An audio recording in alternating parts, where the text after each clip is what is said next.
What up, creeps and ghouls? I am the Boogeyman. Today we are talking about masks. I don't always do makeup, sometimes I wear masks. I'm going to get a little bit of the story, the lore, the designers, a little bit of the inside.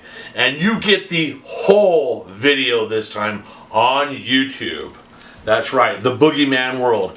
So, like, share, all that good stuff.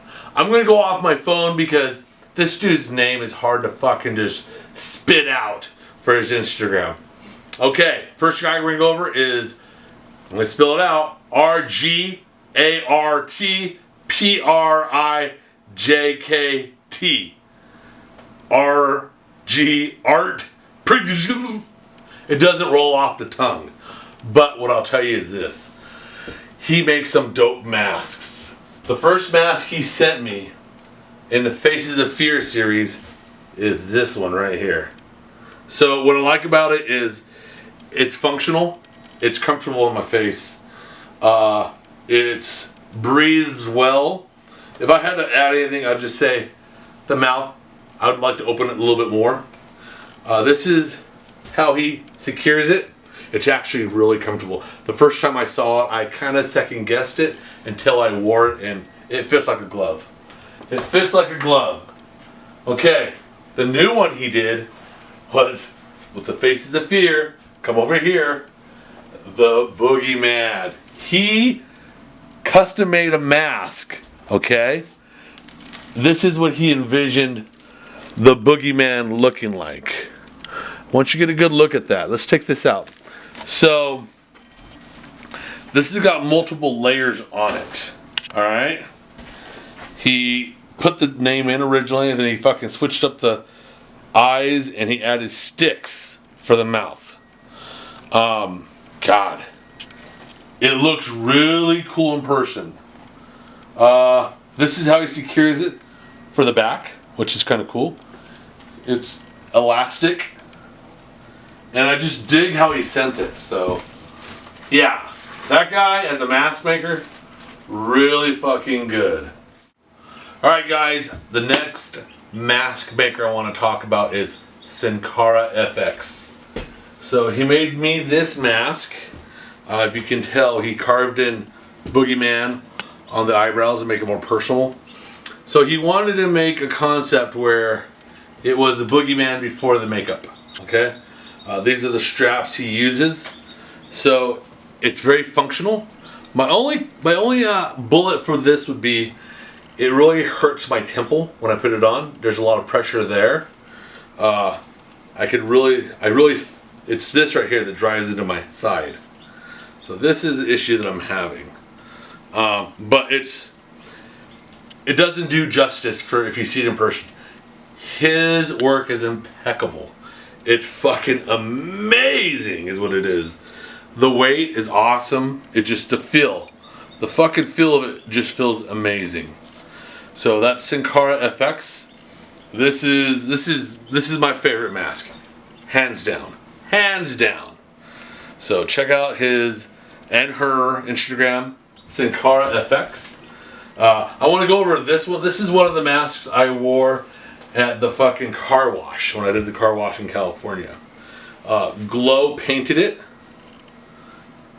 It's kind of old and beat up, but it holds a special place in my heart. I'm very fortunate to have ran on the same road as a lot of my colleagues, friends, people I've met in life. There's a lot of talented people I've met. I think her Instagram is Poison. I could be wrong. But she's a bride from the farm. So that's Glow. Very, very, very talented painter, creator, artist, scare actor. I can go on forever with that.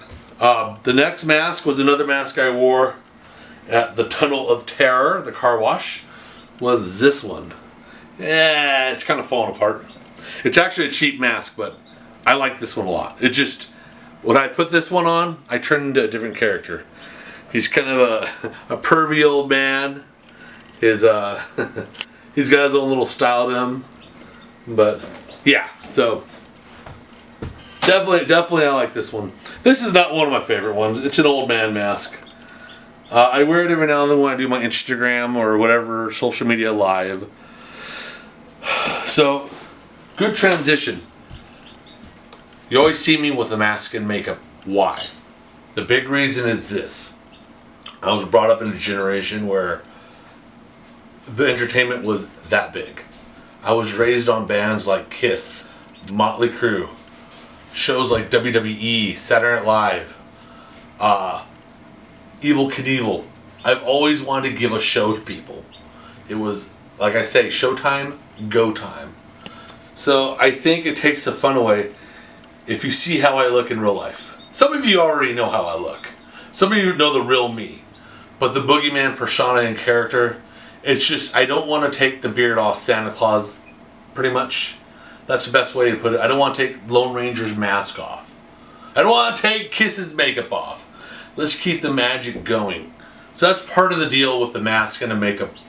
Part of it is, I was raised, like I said, a young Hispanic kid, and in wrestling, the Lucha Libras, everything was about their mask. The Mexican wrestlers, everything's about their mask. And it was a big dishonor for them to take their mask off. Same thing with me. I don't know when I end what I do as the Boogeyman. I don't know if I'm going to pass my makeup and mask on to someone else or what. I don't know what I'm going to do. But as long as I'm the Boogeyman, I will be masked or makeup. And I've lost jobs because people said, well, can you do this job? We don't want you wearing this makeup or that mask. Or if you do this job, we want you to be this character. Part of my issue about where I worked at before was I didn't want to play their character. I want to play my character. And if I can't play my character 100% without worrying about politically correct or about I'm scaring this guy too much or I don't want to do it. There's only one way for me to do the Boogeyman. So I don't want to go too much into all that, but kind of give you a little bit behind it. So I went through a phase where I enjoyed wearing ski masks. So this is one of my favorite ski masks. I wore with Jenna Kitty for a blood shoot. It's I cut holes so I can pull my little pigtails out as well. I like it's kind of crusty, so it served its time. There is no real integrity behind this mask. It was very much a mask I bought in Los Angeles, but I like the way it looks. I like the way it feels. You'd think it's good for talking. It's bad. It's still very muffled. I still like it. I like it a lot, but there's no integrity. Meaning, it's not original. There's no story behind it other than I bought it. And I don't like to wear a lot of masks that I buy. If I buy it, I want to redesign it. I want to do something with it. This is, again, another mask I bought in Los Angeles. And this is more of a photo shoot type gig. So the only story with this is this had photo shoots behind it. I don't know. There was nothing really that stood out on it. So I'm going to show you a couple more masks that I did. So I created this one right here.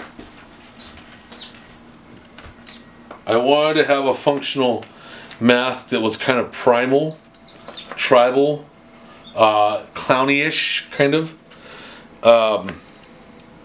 Yeah, this is one of the first ones I did.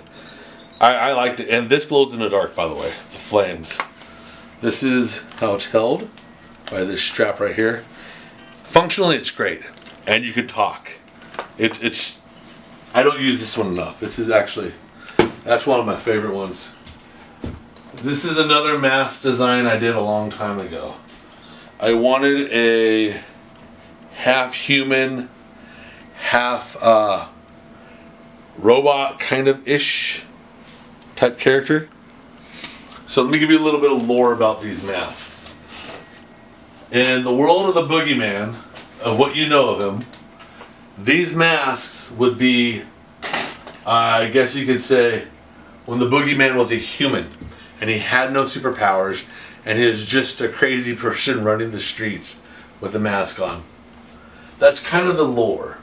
In reality, there's a little truth behind, because at that time I didn't really figure out the whole Boogeyman shtick. I didn't really have a brand or what I'm going to do, but I knew like the Boogeyman essence was there. It was, I'm going to wear a mask. So let's kind of move on to another mask. This mask, so I got sponsored by Fatal Clothing for a while. And they showed a lot of love to me, and they are really good to me and my family. I got 2 of these masks actually. So I did a lot of stuff while wearing this mask. And it's just a bunch of Fatal Clothing stickers on it.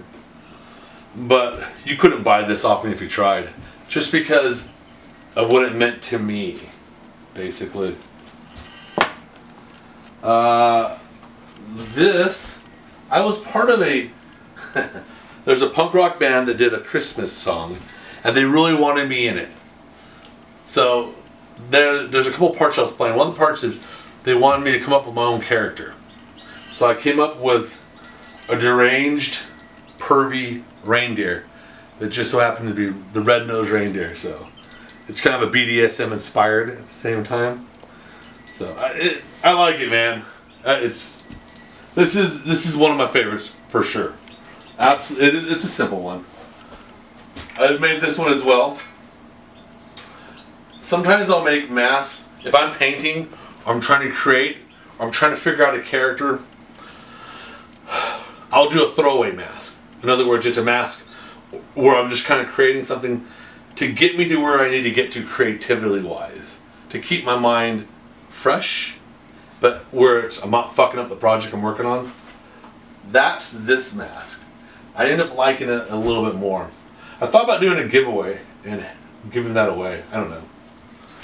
It's I don't know. Still to be continued with that one. This is one of my favorite ones. This, if you can get a good shot of this, this is absolutely one of my favorite ones. It is hard to wear. This is real barbed wire. It's every time I wear it, I get cut. But this is my favorite mask that I created. It looks so fucking amazing. This is in the vein. I don't know if you can see it very well if I gotta try to take it off. I don't know. There you go. This is another mask. This had sand bags and melted balloons. I literally melted fucking balloons for this to kind of give it that texture. So this is kind of cool. These are hard to wear. I'm gonna tell you right now. Whether it's this mask, that mask over there to my left, or whether it's this mask right here. And they all fall under what I call the Faces of Fear series. These are they're just really hard to wear. I don't know what you can and can't do on YouTube, so I'm just going to point to this one. I got sponsored by Spanky's in Santa Ana. Is it Santa Ana? Go on Google Spanky's. It's a store for love. Let's just put it that way. And they sponsored me, and one of the masks they gave me was this one. The little leather mask. It is what it is. It's a ruff, ruff, ruff. That's a spirit animal, that one. So, I appreciate it. They gave me a mask. They also gave me like a lot of other like black, all black masks that help, like socks I guess you put over your face. It helps when I'm wearing other masks. This was made by a makeup artist back at the farm. So much love to her. I got a lot of love for all the makeup artists back at the farm. So this is one of my favorite masks as well. I don't wear this enough. This is going to fall into the category of I don't wear this mask enough. It doesn't cover my face very well, and the straps are good. They're comfortable.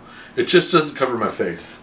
I think, and let me show you this mask right here. This was given to me by my best friend and business partner, AA Ron. He gave me this. It was a cheap mask that I spray painted. Visually, it looked amazing on photos. So I think that's all we got for masks. All right. So, all right.